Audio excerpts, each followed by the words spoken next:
Chapter 1. The Countdown. The bass thumped like a heartbeat through the crowded downtown club, vibrating against the walls and pulsing through the floor. Dennis Stevens stood near the edge of the dance floor, nursing a whiskey soda and watching the swirl of lights flicker across Amanda's face as she laughed with their friends.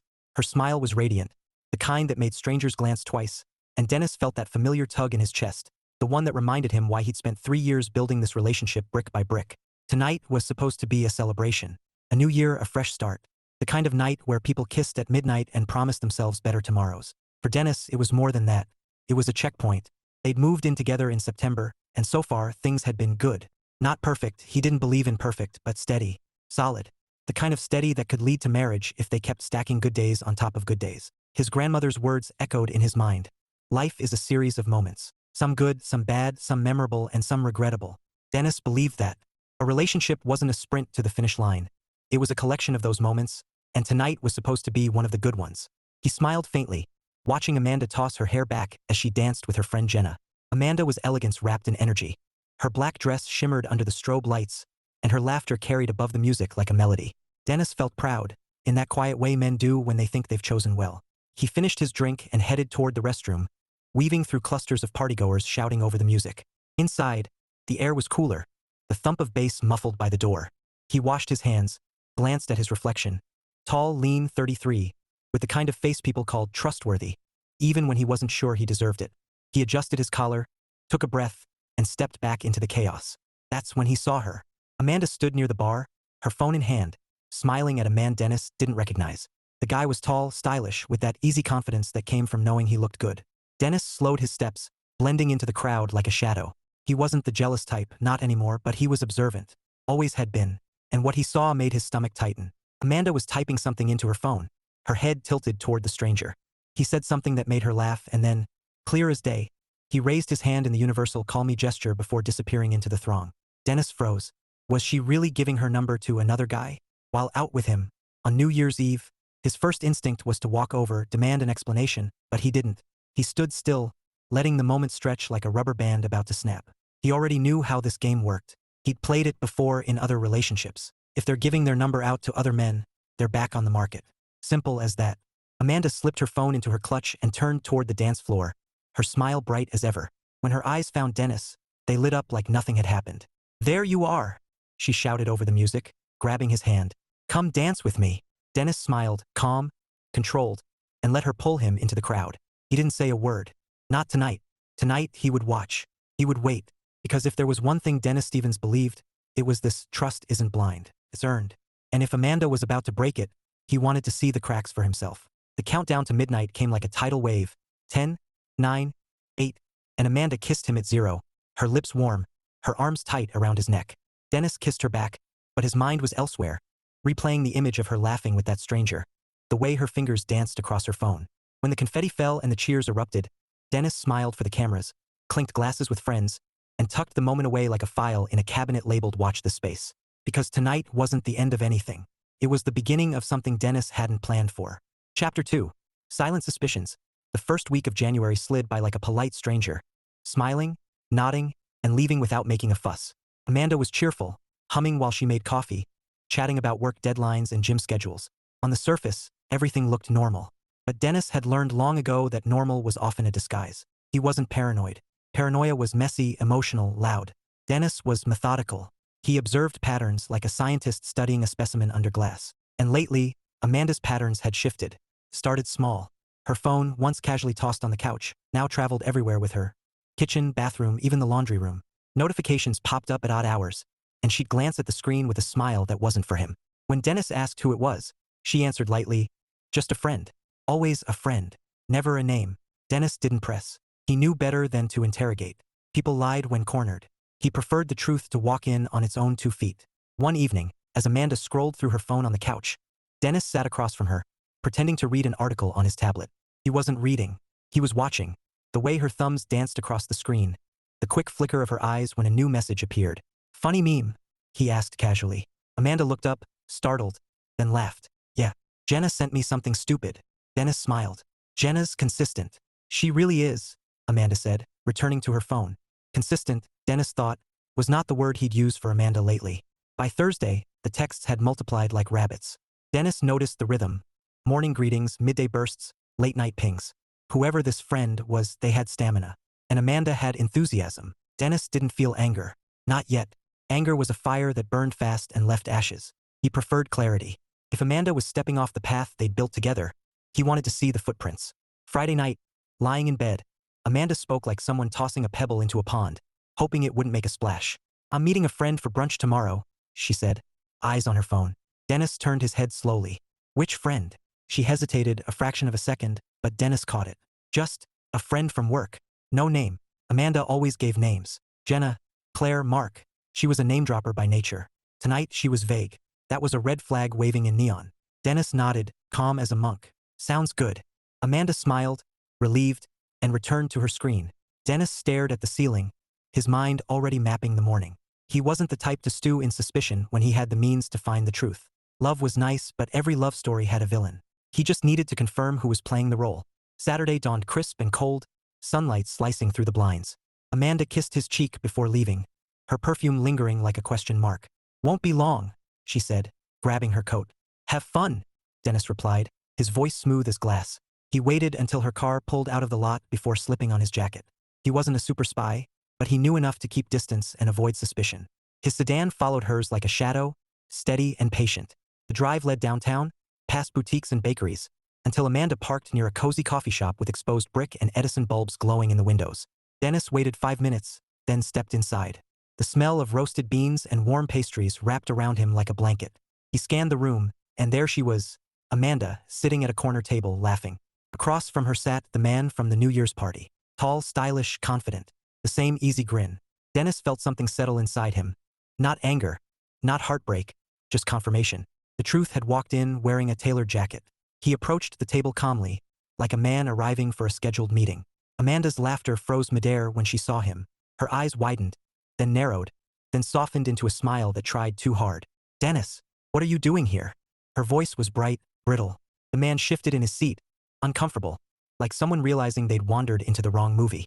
Dennis pulled out a chair and sat down. No anger, no theatrics, just quiet gravity. I was in the neighborhood, he said evenly. Amanda blinked, searching for words. This is Ryan. We work together. Ryan nodded, offering a hand Dennis didn't take. Dennis looked at Amanda, not with fury, but with understanding, the kind that cuts deeper than rage. When he thought about it, there wasn't anything to say. Words were for fixing things. This wasn't fixable. He nodded once, stood up, and walked out.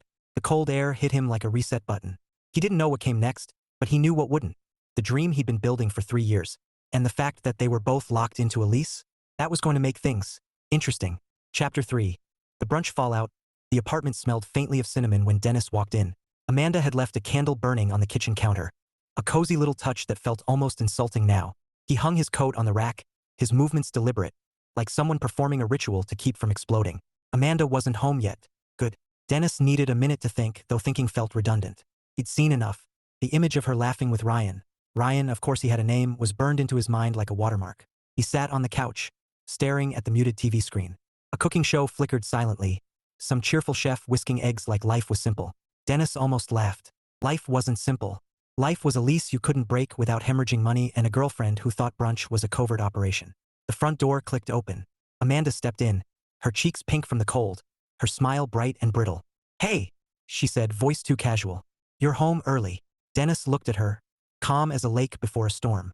I didn't have plans. Amanda set her purse down, moving like someone crossing a minefield. So, funny running into you today. Dennis raised an eyebrow.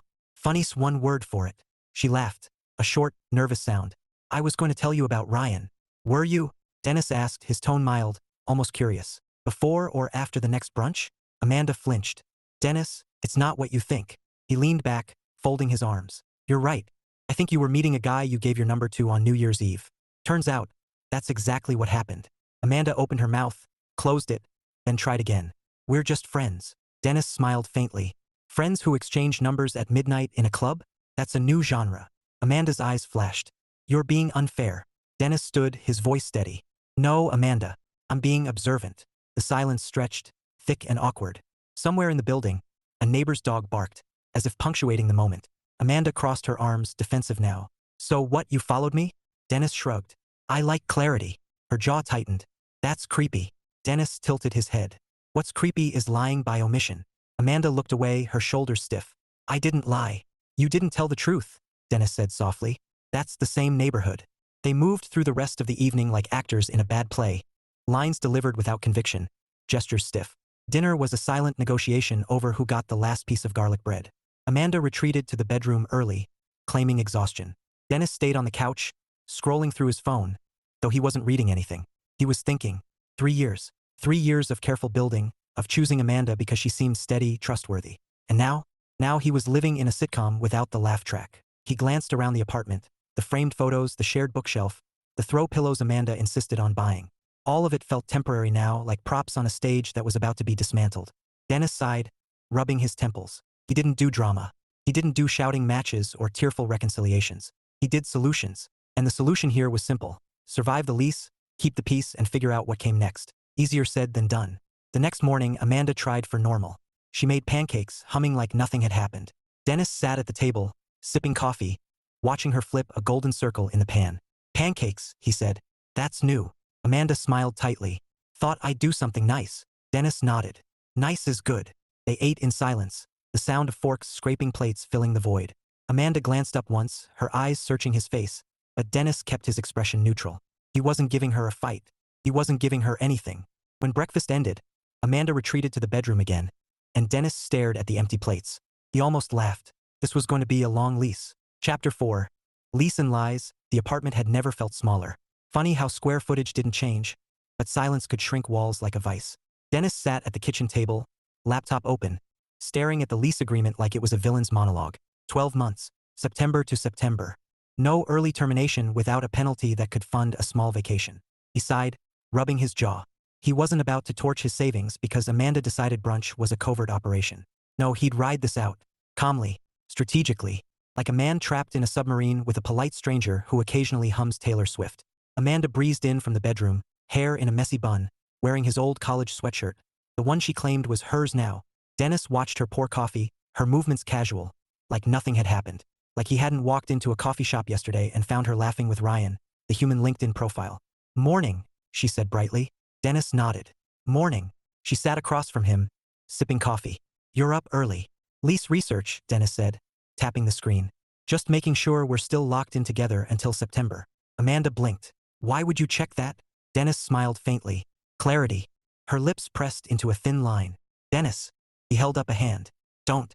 I'm not interested in a TED Talk on brunch ethics. Amanda's cheeks flushed. You're being dramatic. Dennis chuckled softly. Trust me, if I were being dramatic, there'd be background music. The day unfolded like a sitcom without the laugh track. Amanda vacuumed while Dennis worked on his laptop, both pretending the other didn't exist. At one point, they collided in the hallway. She carrying laundry, he carrying a stack of bills. They froze, like two actors waiting for the director to yell, "Cut." Excuse me, Amanda said stiffly. Of course, Dennis replied, stepping aside with exaggerated courtesy. She brushed past him, muttering something under her breath that sounded suspiciously like control freak. Dennis smiled. If only she knew how much control he wasn't exerting right now. That evening, Dennis called his best friend, Nate, a man whose life philosophy could be summed up as chaos is cardio. Nate answered on the second ring, his voice booming through the speaker. Dennis, Happy New Year. You magnificent spreadsheet. Dennis smirked. Need advice. Finally. Is it about stocks or sex? Neither, Dennis said dryly. It's about surviving a lease with someone who's auditioning for other roles. Nate whistled. Ouch. Amanda? Yep. Man. I told you moving in was like signing up for a reality show. Dennis ignored that. I need strategies. Easy, Nate said. Turn the apartment into a neutral zone. Like Switzerland. No romance, no drama. Just shared Wi-Fi and separate snack shelves. Dennis considered that. Snack shelves? Trust me, Nate said. Nothing starts a war faster than eating her last granola bar. Dennis laughed for the first time in days. Noted. Also, Nate added, start planning your exit. September's your finish line. Until then, keep it civil. Smile like you're in a toothpaste ad. Dennis leaned back, staring at the ceiling. Civil I can do. Good, Nate said. And hey, silver lining? You're single without being single. It's like a free trial. Dennis groaned. You're terrible. Terribly wise, Nate said cheerfully. Now go buy your own snacks. When the call ended, Dennis felt lighter. Not happy, he wasn't delusional, but focused. He had a plan. Survive the lease, avoid drama, and maybe, just maybe, start living like a man who wasn't tethered to someone else's bad decisions. He glanced toward the bedroom door, where Amanda's laughter drifted faintly from a phone call. Probably Ryan. Probably brunch plans 2.0. Dennis smiled to himself, a quiet, ironic smile.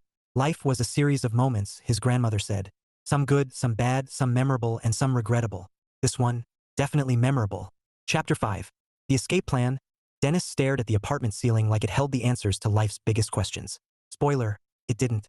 The only thing up there was a faint water stain shaped like Florida. Appropriate, he thought. Florida was where people went when they wanted chaos and bad decisions. His phone buzzed. Nate. Dennis answered on speaker because if he was going to suffer through advice, he wanted his hands free for coffee. Dennis. Nate's voice boomed like a motivational speaker who'd been paid in tequila. Tell me you're calling to say you've moved out and joined a monastery. Not quite, Dennis said dryly. Still here. Still locked in. Lease prison, Nate said solemnly. Brutal. How's Amanda? Dennis glanced toward the bedroom door, where muffled laughter floated out. She's thriving, like a contestant on The Bachelor. Ouch, Nate said. So what's the plan? Please tell me you have a plan. I'm working on it, Dennis said. Step 1. Survive until September. Step 2. Nate asked eagerly. Not commit homicide, Dennis said. Nate laughed so hard Dennis had to hold the phone away. Man, you need a hobby. Or a side hustle. Or, hear me out, a fake girlfriend. Dennis blinked. What?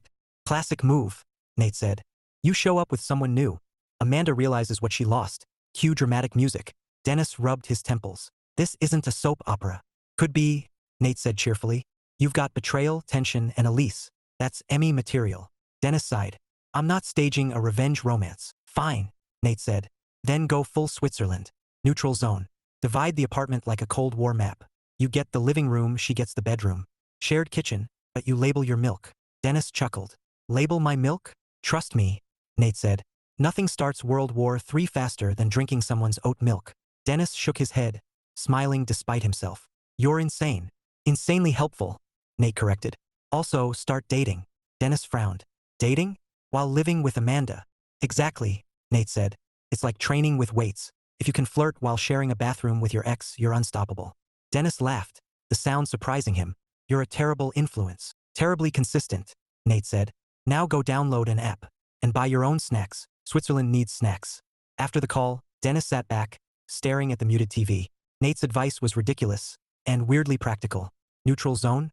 Possible. Dating? Risky, but tempting.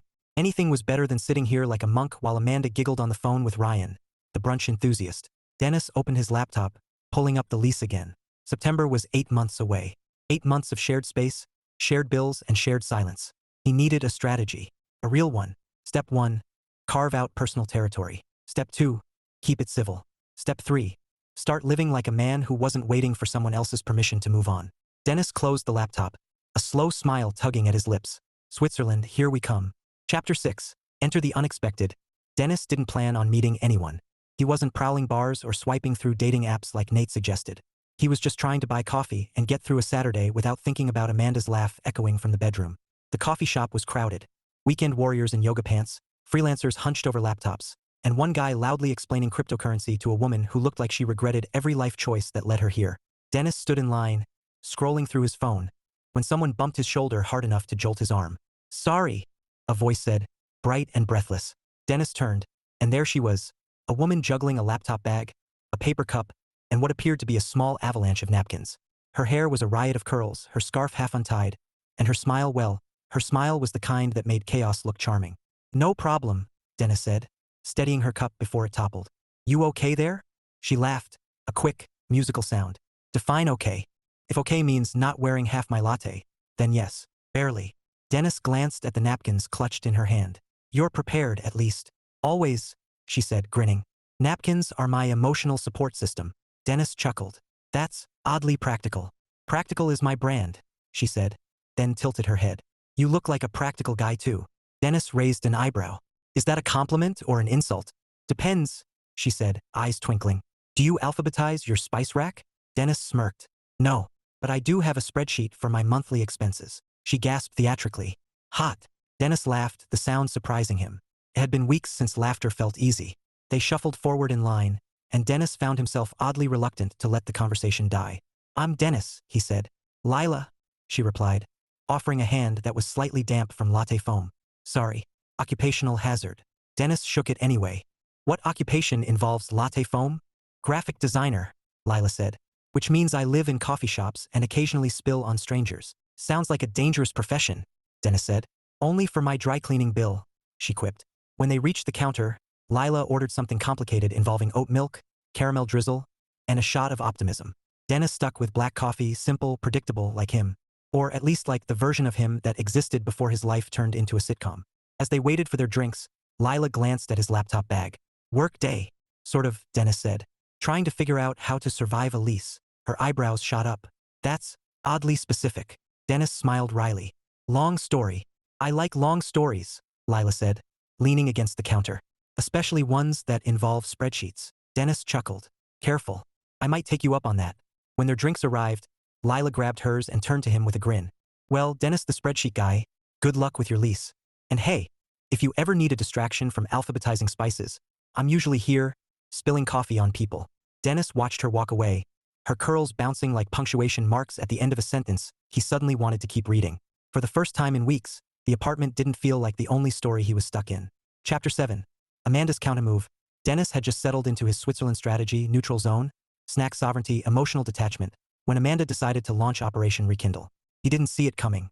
Honestly, he thought she was too busy brunching with Ryan, the human LinkedIn profile. But apparently, Amanda had range. Started small. A scented candle appeared on the coffee table, the kind that smelled like forest rain or executive spa. Then came the playlist, soft acoustic covers drifting through the apartment like a passive-aggressive hug. Dennis noticed, of course. He noticed everything. But he didn't comment. Switzerland didn't engage in foreign affairs. Then came the dinner. Dennis walked in from work to find Amanda in the kitchen, wearing an apron and chopping vegetables like she was auditioning for a cooking show. The table was set. Actual placemats, wine glasses, even a candle flickering in the center like a peace treaty. Wow, Dennis said, hanging his coat. Did we get a Michelin star while I was gone? Amanda smiled a little too brightly. I thought we could have a nice dinner. Just us. Dennis raised an eyebrow. Just us? No brunch enthusiasts invited. Her smile faltered. Dennis. He held up a hand. Relax. Neutral zone. Remember? Amanda frowned. What does that even mean? Means I'm Switzerland, Dennis said, loosening his tie. Peaceful.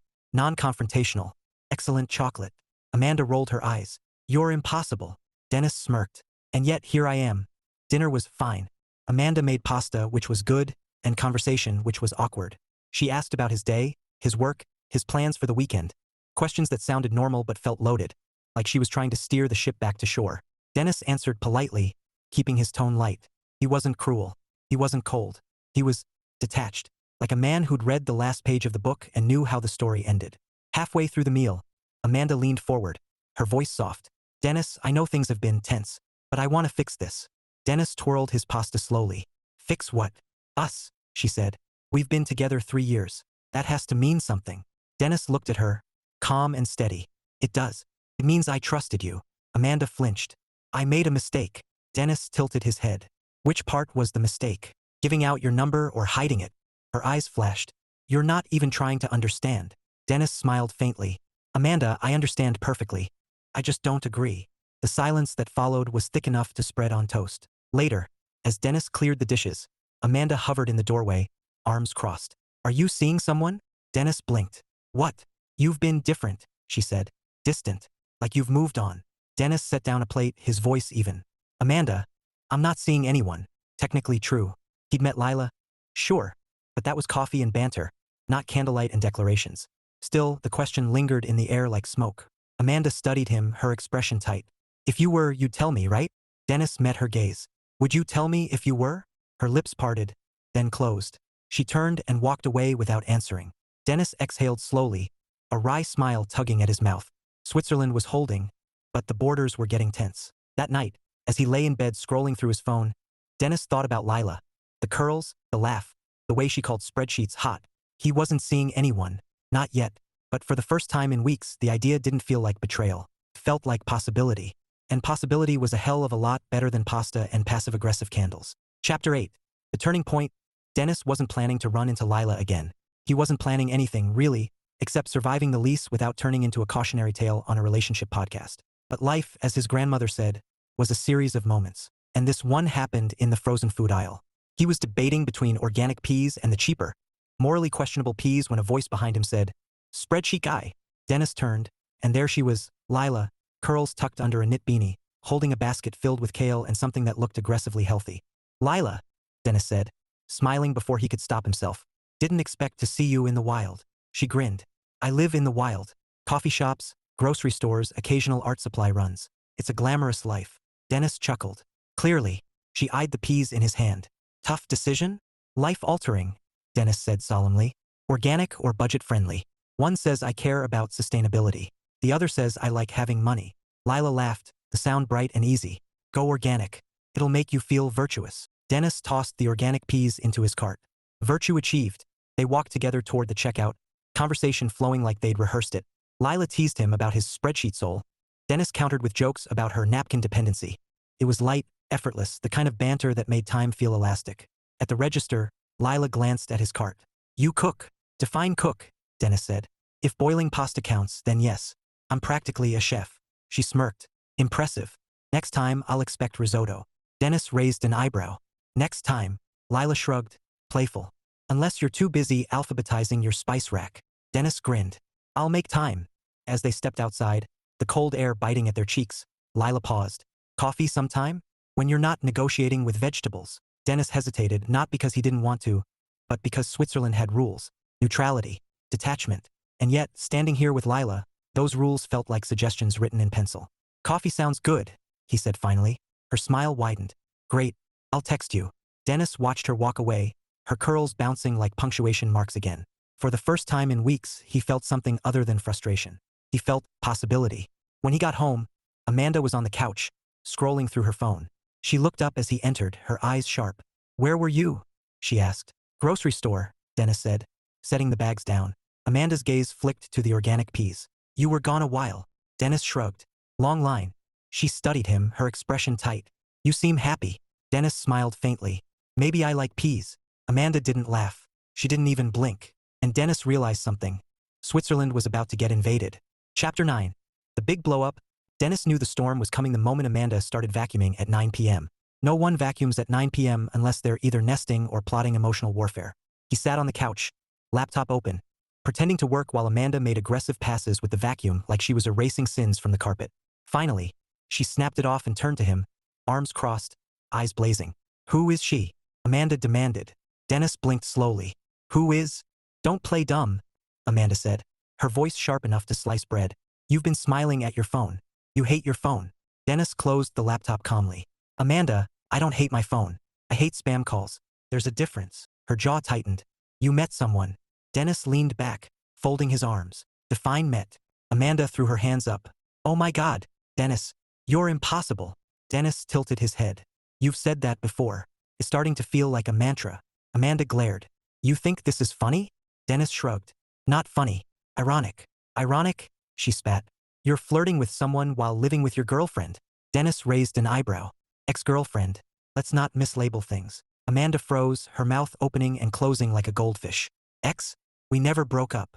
Dennis stood, his voice calm but firm.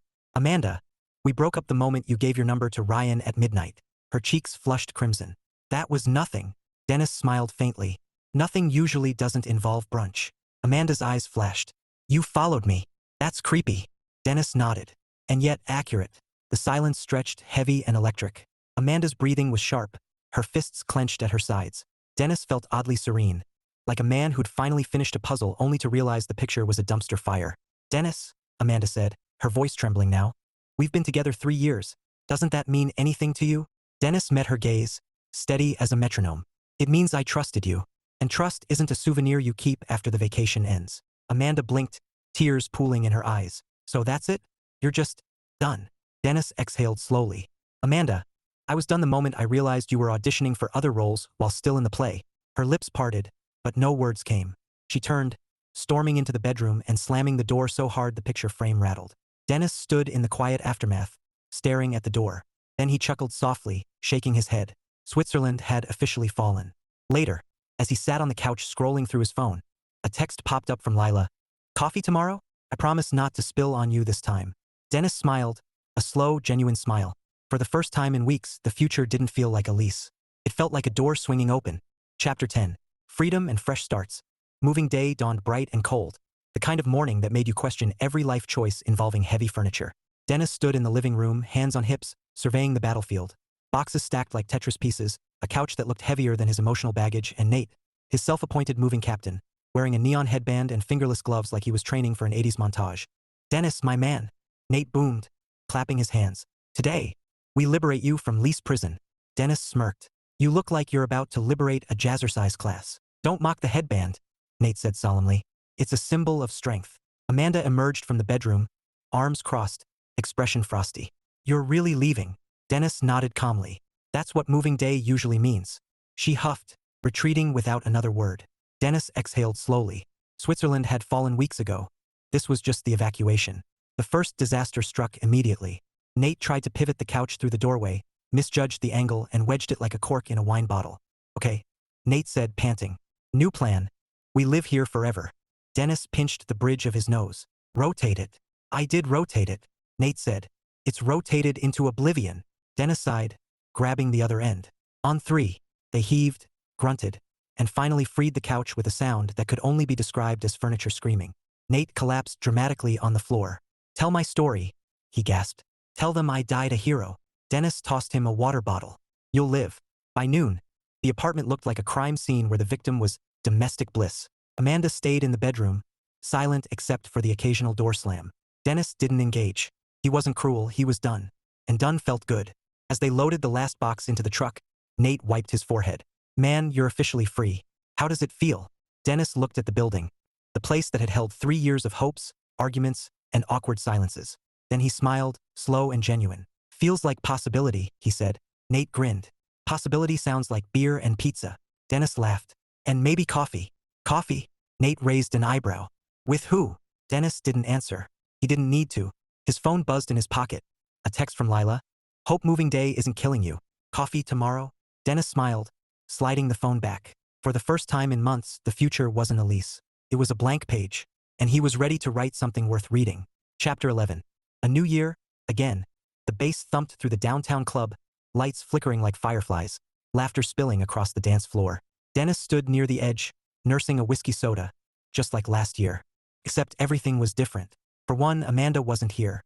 She was probably at some rooftop party with Ryan, sipping overpriced champagne and hashtagging #NewYearNewMe. Dennis didn't care. He wasn't thinking about Amanda. He was thinking about the woman standing beside him, grinning as she tried to teach him a dance move that looked suspiciously like interpretive yoga. "Dennis, you're hopeless?"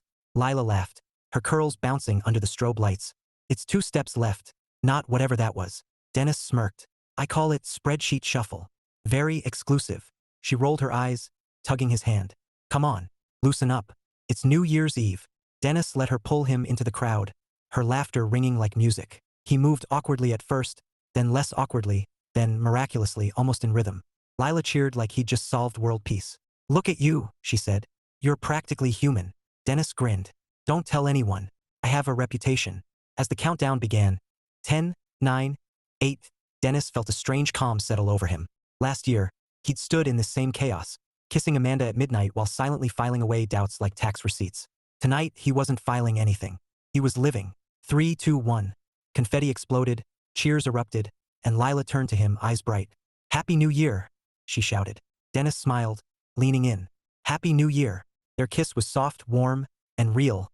Not a checkpoint, not a performance, just a moment. A good one. The kind his grandmother would have told him to hold on to. When they pulled back, Lila grinned. "So, what's your resolution, spreadsheet guy?" Dennis thought for a second, then smiled.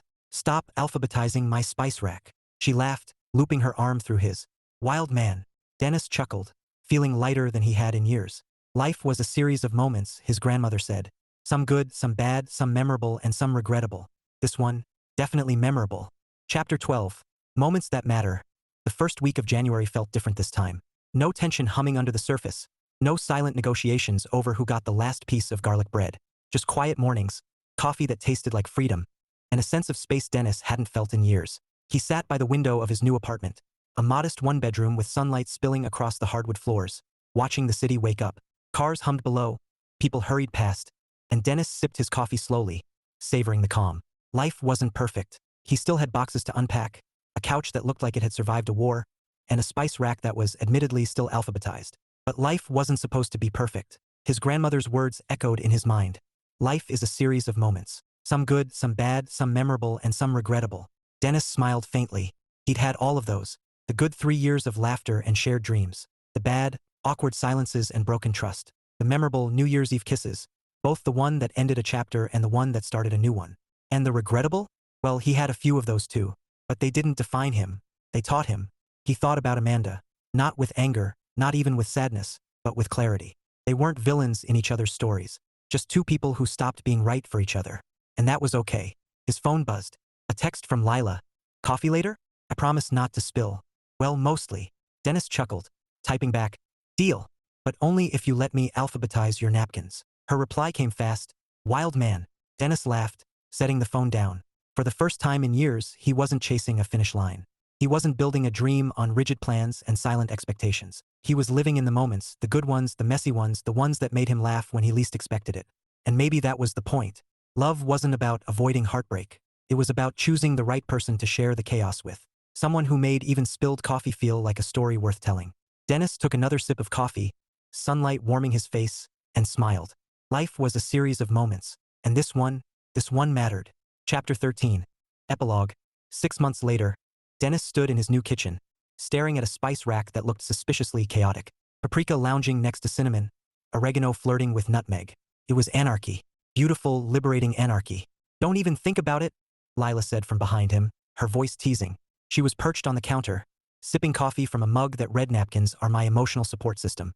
A gift from Dennis, naturally. Dennis smirked. It's physically painful. Good, Lila said, grinning. Pain builds character. Dennis shook his head, laughing. You're a menace. And you love it?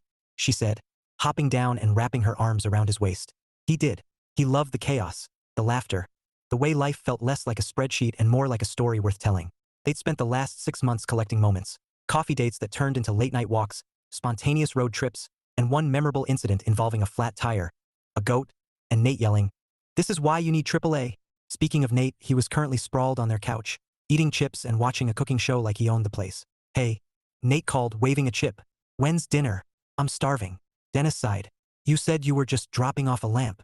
I dropped it off, Nate said. Now I'm dropping off my hunger. Lila laughed, tossing him a napkin. Here, emotional support. Nate caught it, grinning. You two are disgustingly cute. Dennis smiled, looking around the apartment. The sunlight, the laughter, the spice rack rebellion. Life wasn't perfect. It wasn't planned. It was messy and unpredictable and, somehow, exactly what he needed. His grandmother was right.